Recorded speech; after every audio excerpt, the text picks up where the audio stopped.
Next on this special edition of Currents News, a big problem facing New Yorkers, and it's making a trip to the subway platform so hard. A young girl's dying wish to go to school, how her mother is turning heartbreak into action. A special honor for Catholic NYPD Detective Brian Simonsen. A memorial for the Catholic officer is celebrated in Queens. Plus, a new movie about a huge pro-life advocate is hitting the big screen. We have a sneak peek. The news starts right now.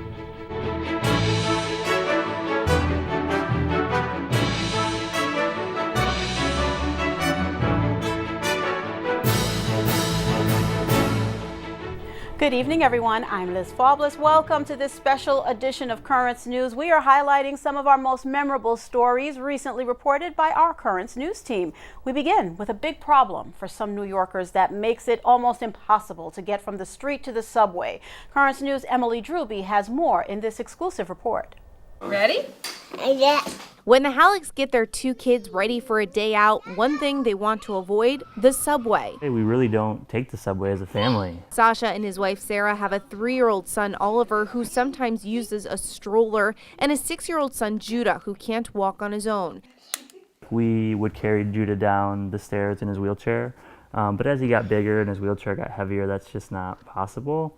And so that's really limited us in terms of the subway. They don't use the subway because at too many stations, there's no safe way to access the platform. Instead, they use the bus. Sasha tells us an elevator is being built here at their Eastern Parkway subway stop, but by the time it's done, they'll be in their next apartment facing the same problem. We will be near 2 subway stops, neither of them have elevators. The Hallecks just one of many families facing accessibility problems in New York City, a recent issue highlighted by the death of Malaysia Goodson, a mom who passed away after falling down subway station stairs while carrying a stroller. All the times that I've walked up the steps carrying a baby in a stroller or carrying my son who's 6 years old and can't walk. What if something had gone wrong then? You know, how many times is there a little bit of water or ice even on the top of those steps? It's pretty scary to think about. According to a 2018 report from the City Comptroller's Office, only 24% of the 472 subway stations citywide are accessible by an elevator, leaving many stuck. In Brooklyn, according to the report, there are 44 neighborhoods serviced by the subway, but 26 of those neighborhoods don't have a single accessible station. The Hallecks say they're encouraged by recent steps taken by New York City Transit President Andy Byford, who's making accessibility a key point in his plans to quickly modernize services. But the Hallecks haven't seen any changes yet. On a day-to-day basis, we're still dealing with the same things. In Prospect Heights, Emily Drewby, Currents News. We turn now to a story of hope for another Brooklyn family after tragedy struck. The mother of 2 children was killed in a hit-and-run crime in Gravesend. Currents News' Tim Harfman reports on how the parishioners in the Diocese of Brooklyn are helping the family cope.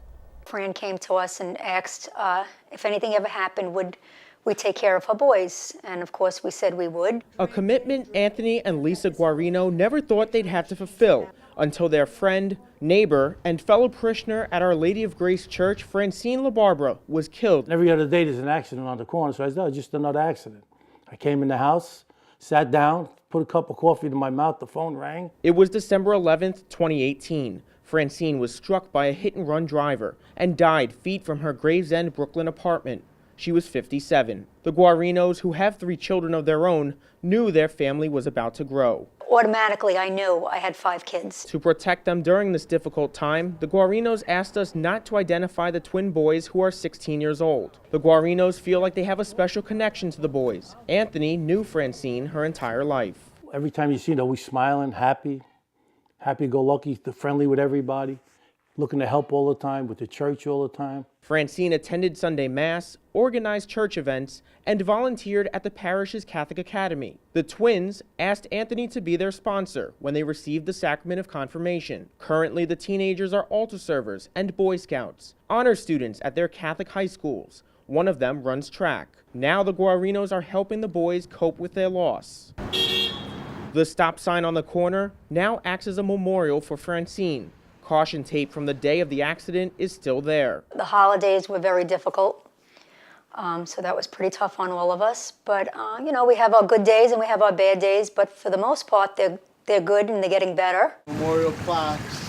Father Vincent Chiricella, pastor of Our Lady of Grace, isn't surprised Anthony and Lisa took the boys in. The Guarino family really came to meet the needs of these two boys is really a testament of what we believe in at Our Lady of Grace, that we are a parish with a family tradition, and it really is a testimony to how they are living out their faith. At the outdoor grotto next to the church, a bench will be installed dedicated to Francine, a friend and mother who will not be forgotten. It had to be God or Jesus put us on the same path, and you know, I want her to know that she's resting in peace and that we're doing all that we can to raise her boys the way she would have. In Gravesend, Brooklyn, Tim Harfman, Currents News. And now the story of another Brooklyn mom who is fighting against red tape that kept her daughter out of school during the last days of her life.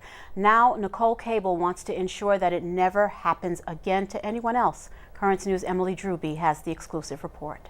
Sally Cable loved going to school. She loved being with other kids. She loved having peers. Sally spent most of her life fighting leukemia and the devastating side effects she experienced from treatment. Her mom, Nicole Cable, explains there was one place where Sally got to feel like a typical kid. She didn't get a lot of normal experiences.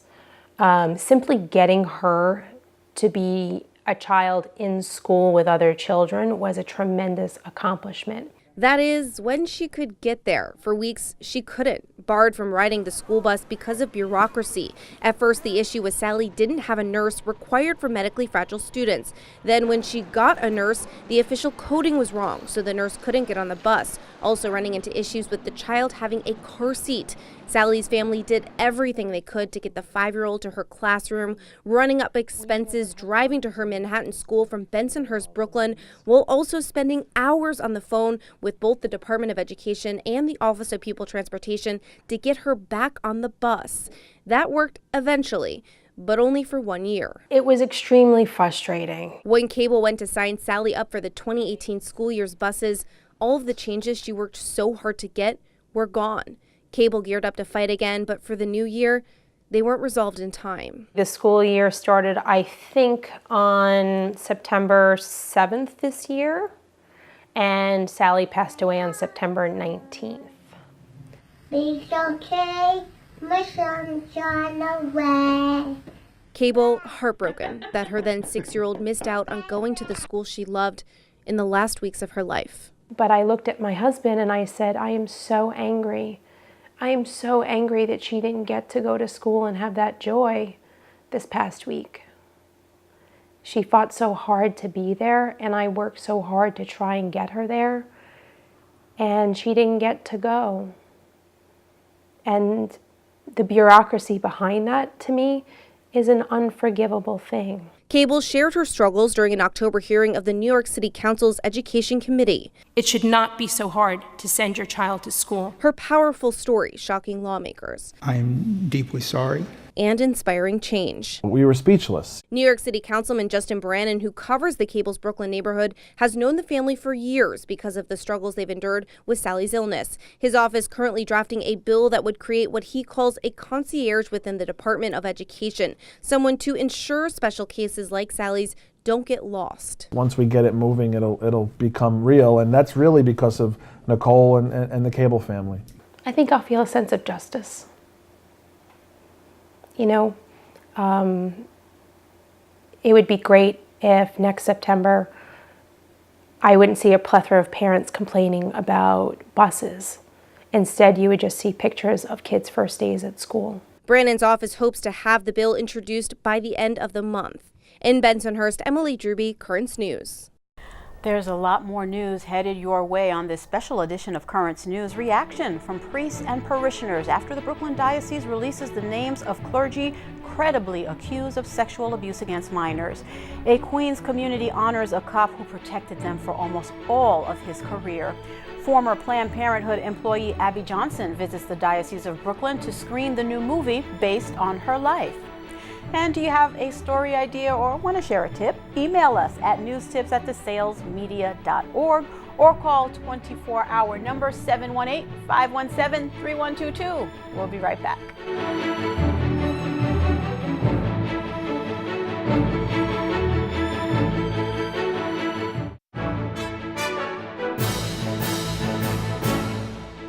Welcome back to this special edition of Currents News. The Diocese of Brooklyn released a list of clergy credibly accused of sexual abuse of a minor. Currents News' Emily Drewby spoke with several priests and parishioners about that news.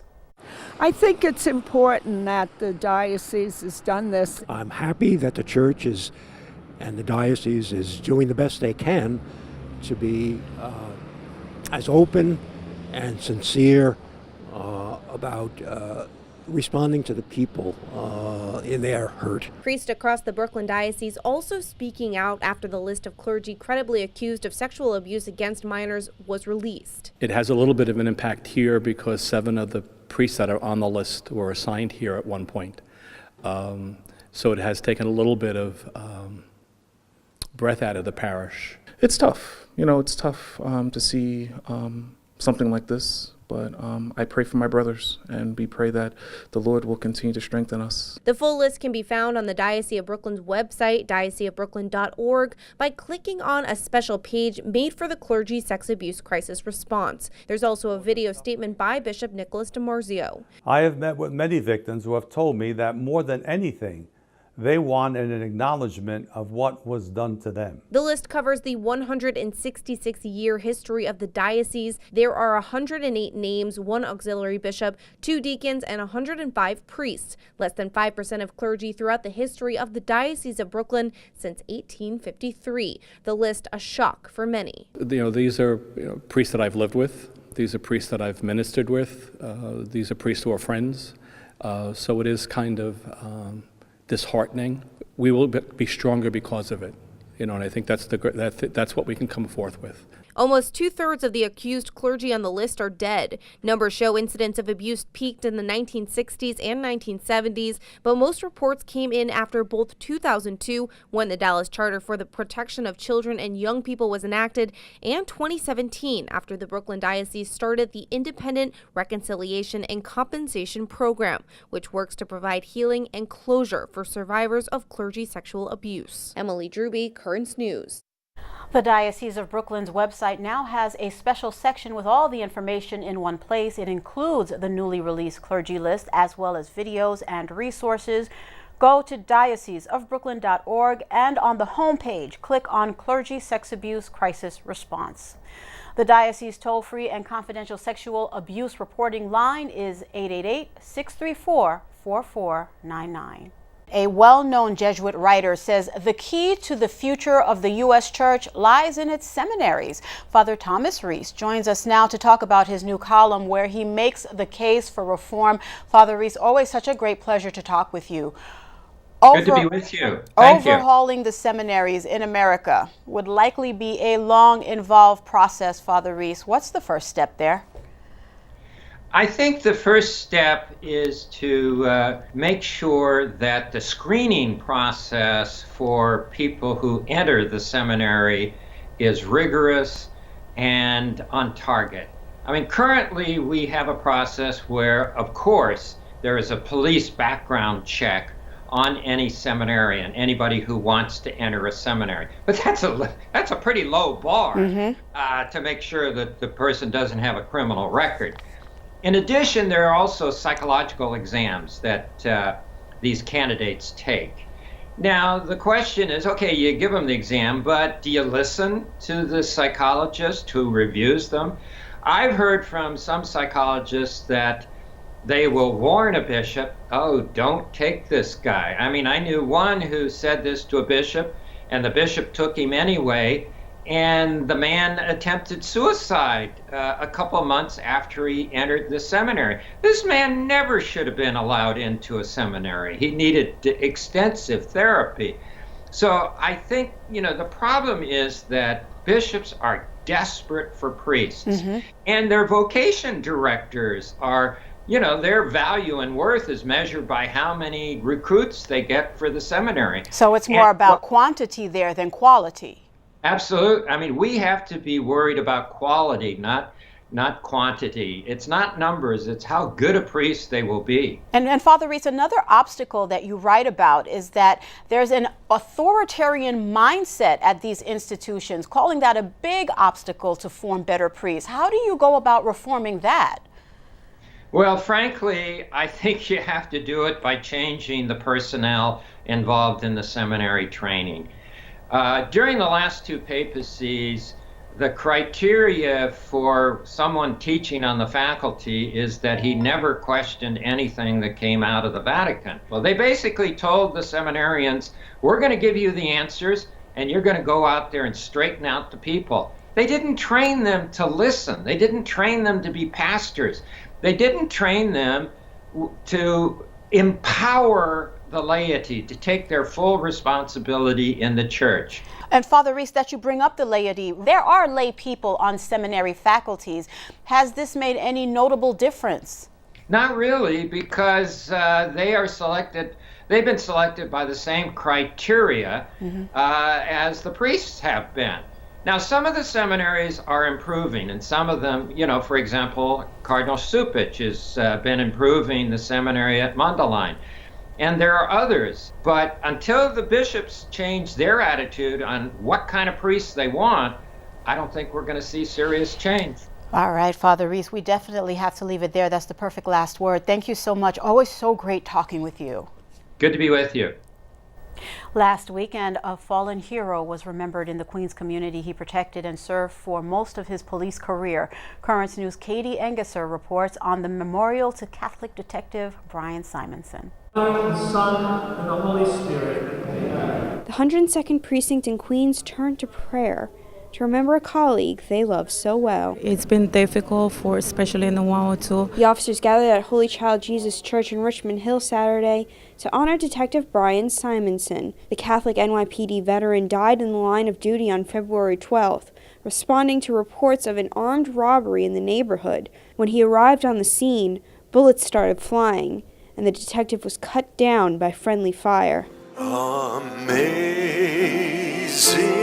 grace. A massive Christian burial was celebrated for Simonsen in his home parish of St. Rosalie Church in Hampton Bays, Long Island on Wednesday.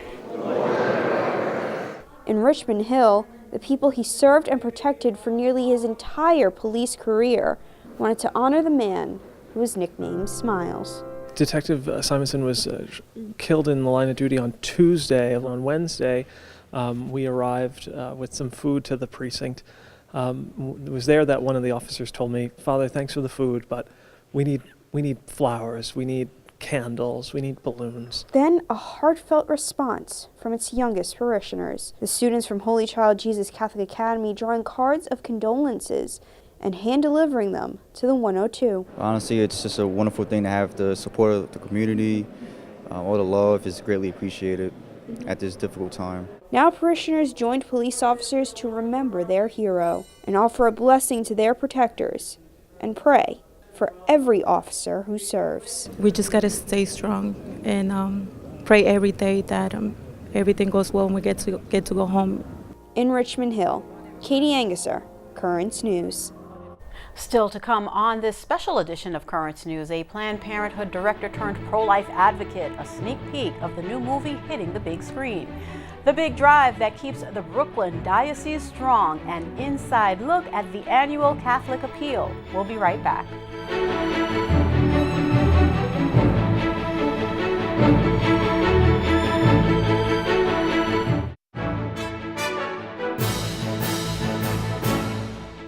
Welcome back to this special edition of Currents News. A new movie that highlights the sanctity of life is about to hit the big screen.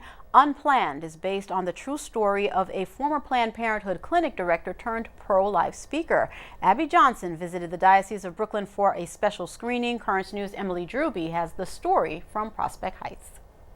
Ashley Bratcher is playing Abby Johnson in the gut-wrenching new film Unplanned. The real-life Abby Johnson worked at Planned Parenthood for 8 years, but left in 2009 after witnessing something that changed her perception. After witnessing a live ultrasound-guided abortion procedure on a 13-week-old baby, seeing that there was indeed humanity in the womb and that I was on the wrong side of this debate.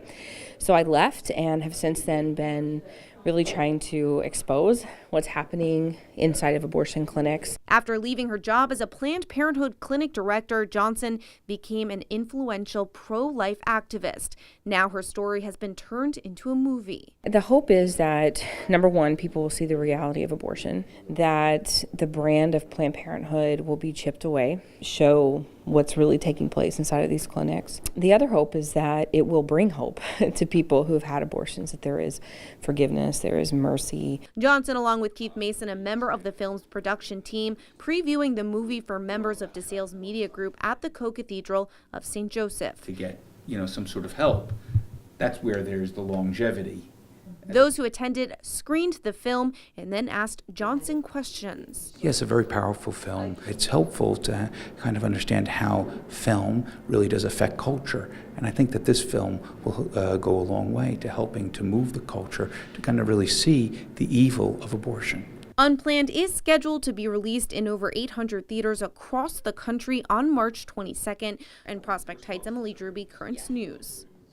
A campaign essential to the Brooklyn Diocese is the annual Catholic Appeal. The fundraising drive provides funds that are the lifeblood of many important programs.